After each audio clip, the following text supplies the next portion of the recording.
Hello everyone. तो अभी हम करने वाले हैं question number 131। Daniel, Francine and Gregor, ये बेसिकली तीन अलग अलग सम्स हैं। पहले हम बन देखते हैं उन्होंने हमसे पहले पहले सम में क्या पूछा है। Calculate Daniel's trading income assessment for the tax year 22-23। Basic sum है। Let's start.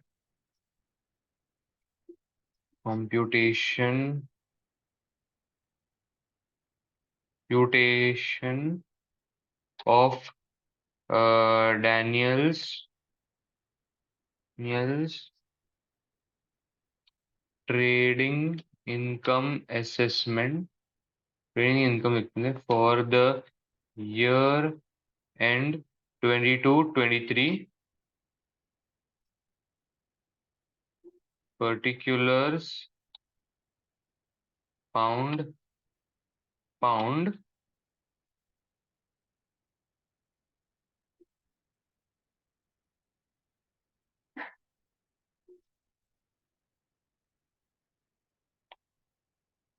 oh man, this is a nightmare.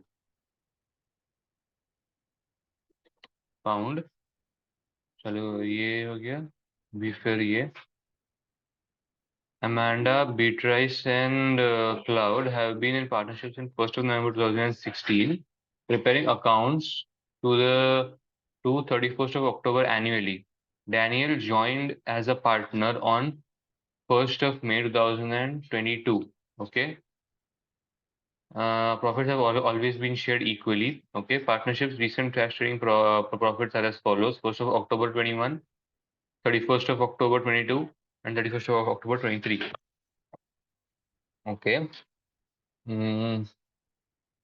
Tax year 31st of अक्टूबर को क्लोज होता है। बंदे ने ज्वाइन किया है 1st ऑफ मई को। तो 1st of May to 31st of October. अक्टूबर यहाँ पे आएगा 1st of November to 31st of March.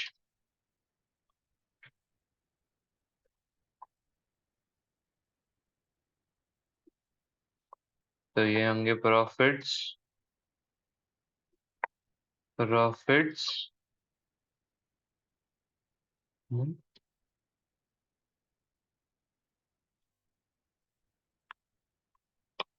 Total trading income for the year and.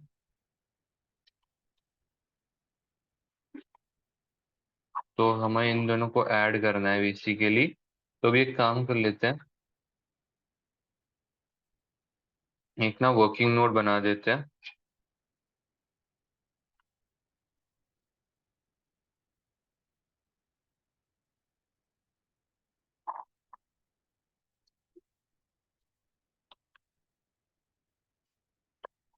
Pre income assessment 96,000 है।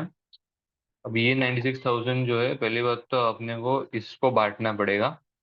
इस बंदे ने देखो कब ज्वाइन किया, 31st ऑफ अक्टूबर 22 को ये था, मतलब 1st ऑफ मई से 31st ऑफ अक्टूबर 22 तक। तो हमें कितने प्रॉफिट्स लेने हैं। तो मई, जून, जुलाई, अगस्त, सितंबर, अक्टूबर, 6 महीने हो गए। Divide by 2 which gives us 48,000। अभी इस 48,000 को अब अपन को चार हिस्सों में बांटना है। क्योंकि ये देखो, ये तो फर्म के हो गए 96,000, बराबर है। फर्म के फुल ईयर के 96,000, फिर ये हाफ ईयर के फर्म के 48,000, और फिर ये 48,000 हाफ ईयर में, बिकॉज इस बंदे ने हाफ ईयर में ज्वाइन किया है। अभी ये चार हिस्सों में बटेगा, वो A, B, C और D। तो ए, अरे, B, C and D divide by 4। तो ये 12,000 हर जगह पे आएगा, बेसिकली वो मैं बोलना चाहता हूँ।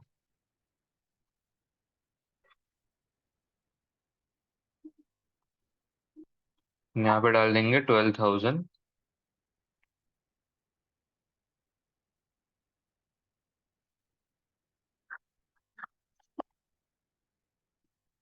31st ऑफ अक्टूबर 22 मिल गया। ठीक है। नेक्स्ट आता है 31 ऑफ अक्टूबर 23 के लिए। अभी 31 ऑफ अक्टूबर 23 के लिए प्रॉब्लम ये हो रही है कि 1 नवंबर से 31 मार्च लिख दिया मैंने, एक्चुअली वो 5 अप्रैल है, सॉरी वो Indian.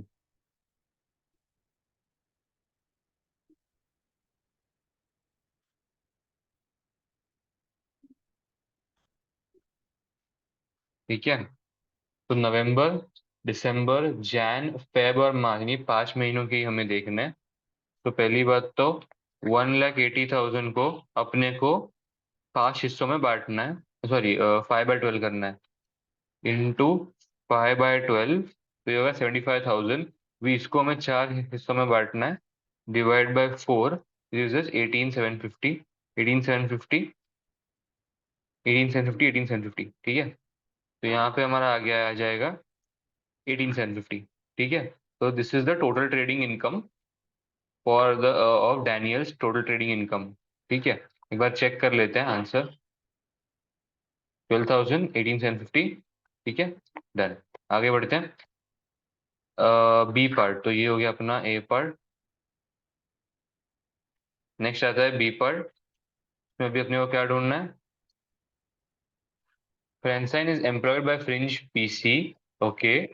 On 1st of August 22, French provided France with a loan of 96,000 to help her purchase a holiday cottage. Okay, on 1st of October 22, the loan was increased by a further 14,000 so that Francine could renovate the cottage. Okay, Francine pays interest at an annual rate of 1.5% on this loan. The taxable benefits in respect of the loan is calculated using the average method. So it is exactly what you think it is. Average method पे तो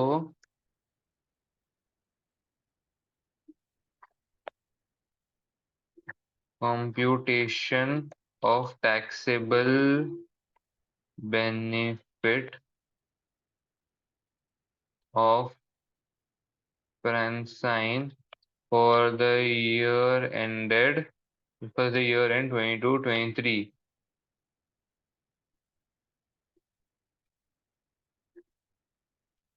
again particulars and pound pound तो आएगा ही आएगा।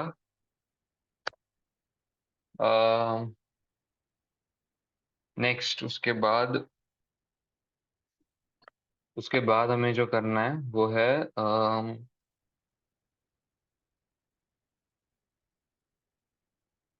1 of अगस्त 22 से 30th of September assume कर ले, 31 of अगस्त से 30th of सितंबर,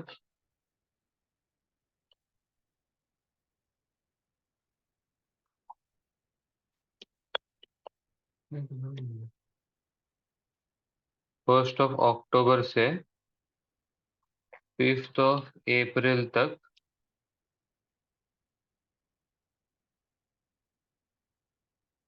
तो हमें 96,000 का provided a loan of 96,000 to help her purchase the holiday cottage. The loan was increased by further of 14,000.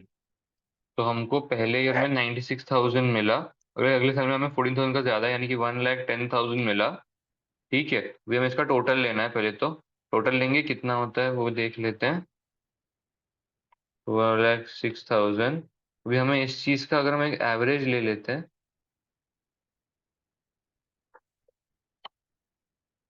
नहीं आई थिंक एवरेज लेना है, रुको। हमें इंटरेस्ट पे करना है, बराबर है। तो इंटरेस्ट पेमेंट इसमें कैसे रहेगा, 96,000 इंटू 1.5% इंटू सिर्फ 2 महीने के लिए हमने ये लोन था हमारे पास 96,000 का, राइट। तो ये हमने यहाँ पे डाल दिया। लेट्स ये कॉपी पेस्ट होता है क्या यहाँ पे। सम आंसर आएगा 240। नेक्स्ट इंटरेस्ट पेमेंट नेक्स्ट इसके लिए तो अलग करेंगे, 1,10,000 इंटू अक्टूबर से 5 अप्रैल, अक्टूबर नवंबर दिसंबर, जैन फेब मार्च, 6 महीनों के लिए। इन सेम आई थिंक 1.5% ही है, तो ये 825। Taxable benefit in respect of loan is calculated. Taxable benefit, तो ये तो हमारा क्वालिफाइंग इंटरेस्ट के रूप में ये हमारा माइनस हो जाएगा। ने बोला एवरेज मेथड से, तो मुझे लगता है कि अभी इसका हमें एवरेज लेना पड़ेगा।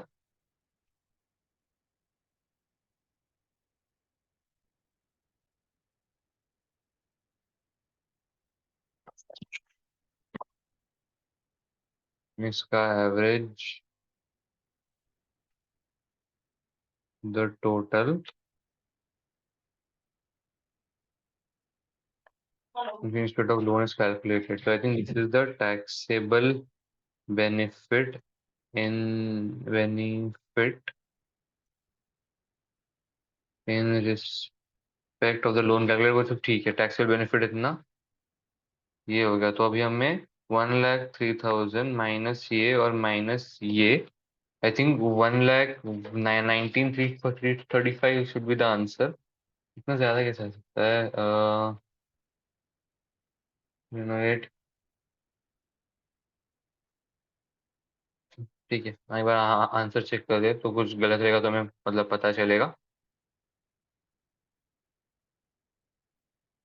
ओ राइट, टैक्सेबल बेनिफिट हमें यहाँ से, वही मैं सोच रहा था, टैक्सेबल बेनिफिट इतना ज्यादा नहीं आ सकता कि किसी भी एम्प्लॉय को बेसिकली टैक्सेबल बेनिफिट 1 लाख जितना कंप्यूटेशन फॉर लोन नहीं मिल सकता। तो अभी कैसे करना रहता है हमें? इंटरेस्ट, हमें क्या रहता है, वो बेनिफिशियल लोन इंटरेस्ट रहता है।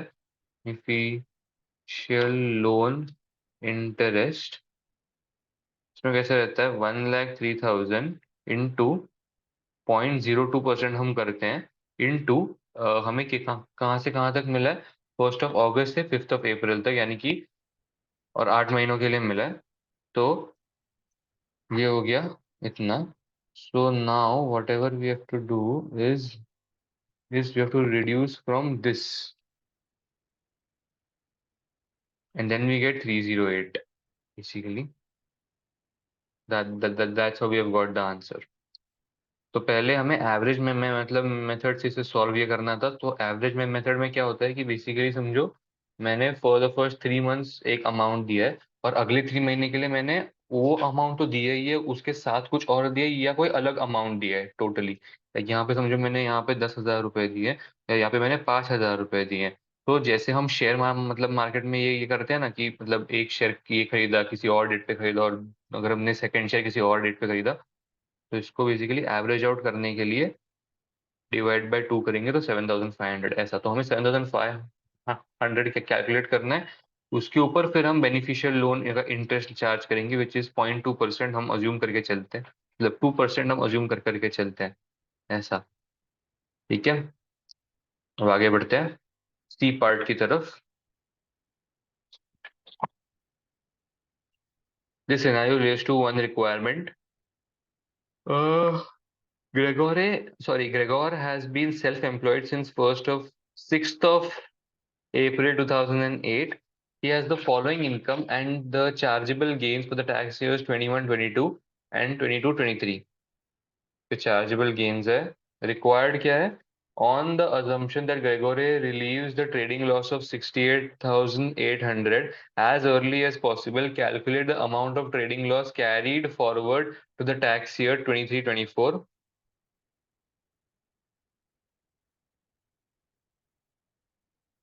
as early as possible।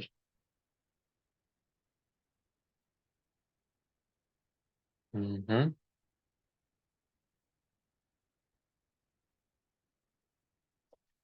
ठीक है।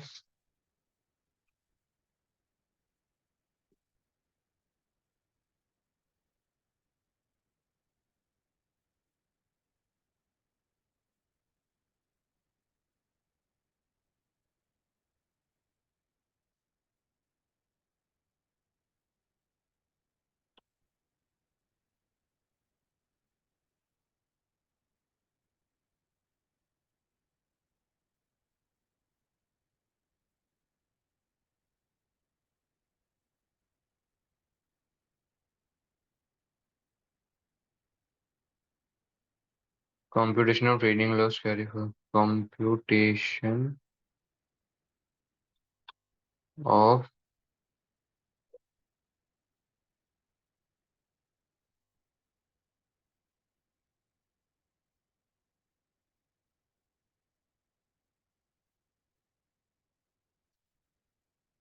trading loss for the year end. Hmm,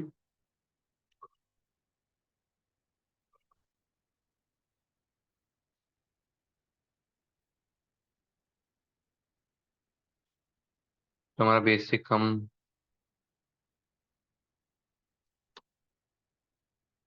format बना देते हैं पर परफॉर्मा।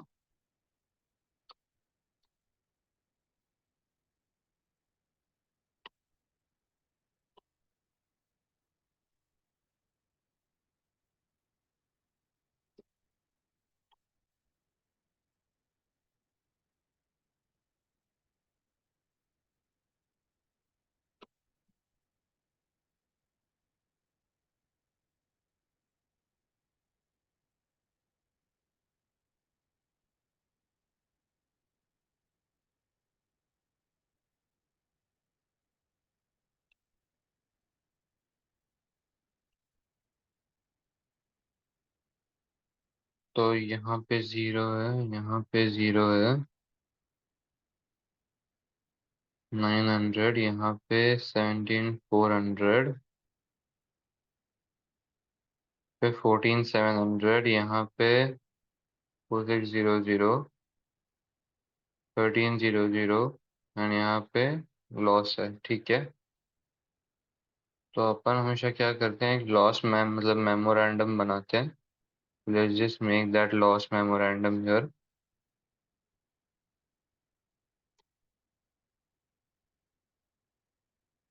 तो यहाँ पे बनाता हूँ सो दैट मेरे को थोड़ा जगह मिले। लॉस मेमोरेंडम, इसका ओपनिंग है 68,800, फिर लेस करते जाना है हर बार। तो अब मुझे बेस्ट पॉसिबल वे सिलेक्ट करना है। So notes the best possible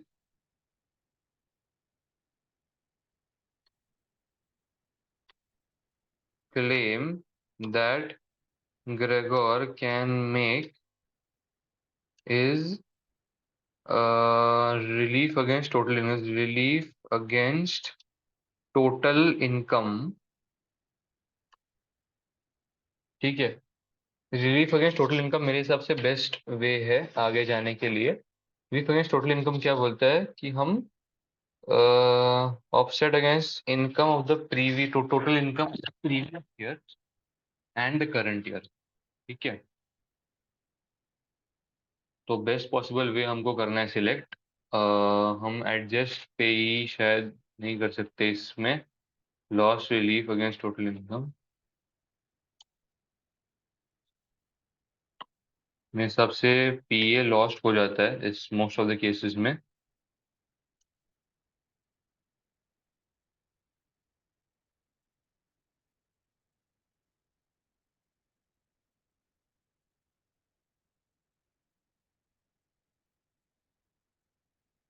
uh,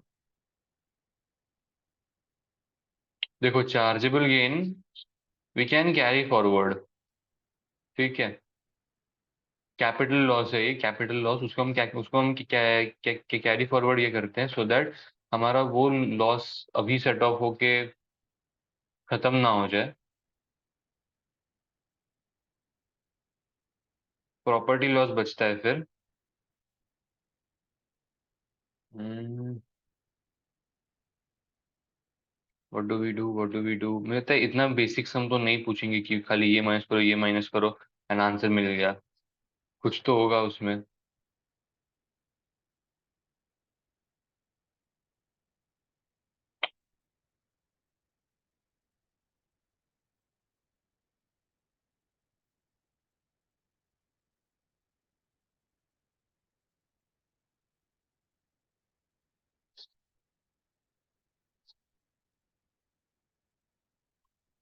we add property loss here.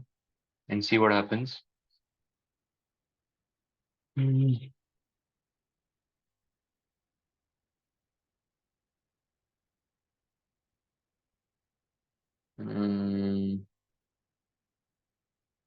Fine, let's just claim it. 18,300, 2,600.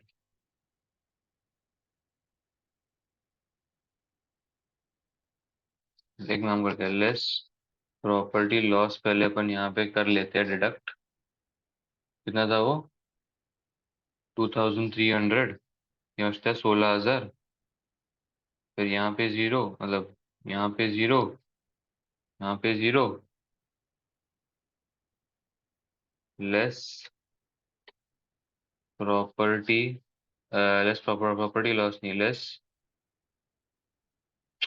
एक तो मैंने यहाँ पे ना ऐसे लिखा हुआ है ना, 22, 23, less 21, 22।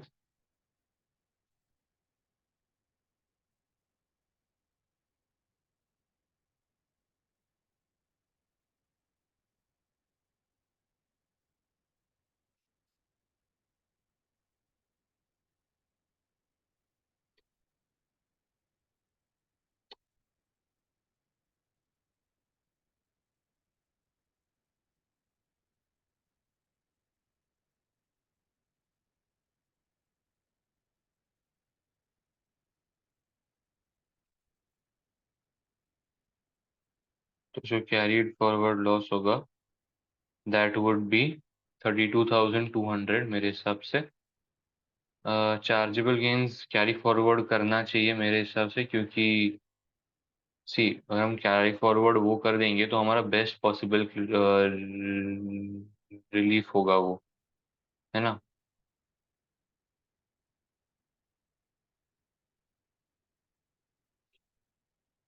Let's just check the answer here. Loss memorandum 2,600 set off against total income 900 extended to chargeable gains 32,800, 32,200 मेरे को मिल रहा है। तो 2,600 मैंने माइनस किया हुआ है। मैंने हाउएवर वो चीज़ नहीं की है। Let's check. अच्छा, चार्जेबल गेन्स यहाँ पे नहीं आएगा।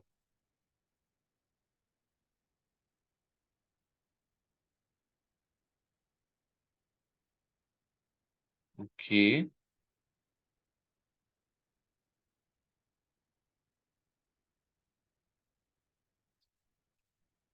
How do we set off this? Loss relief 900, यहाँ पे इन्होंने डायरेक्टली यहीं से किया है, कुछ अलग से इन्होंने प्रॉपर्टी इनकम ऐसे बताया नहीं है। So this is 47,300 till now. Let's just check इन्होंने यहाँ पे क्या बोला है। The trading loss relief claim against chargeable income lower of chargeable gain less capital loss brought forward. Okay, इन्होंने इधर से ही सेट ऑफ कर दिया 14,500। The trading loss remaining is 47,300. Therefore, the maximum loss that can be offset against chargeable gains is 14,500. Okay right, वो हमारे pro forma में नहीं आता, अलग से बताना है। तो यहाँ पे चार्जेबल गेन्स का एक अलग कॉलम अगर हम बना सकते हैं तो चार्जेबल। ओके, सो यहाँ पे कैसा आएगा कि chargeable gains for the year and 22, 23, ऐसा हम एक अलग कॉलम बनाएंगे। उसके बाद यहाँ पर gains less cap losses brought forward. कितने थे हमारे गेन्स? 17,400 थे, और उसमें से फिर हमने राइट 2,900 ब्रॉट फॉरवर्ड थे, तो ये हमने यहाँ से माइनस किया। अभी तक हमारे पास इतना गेन बच रहा है, राइट, इतना गेन हमारे पास बच रहा है।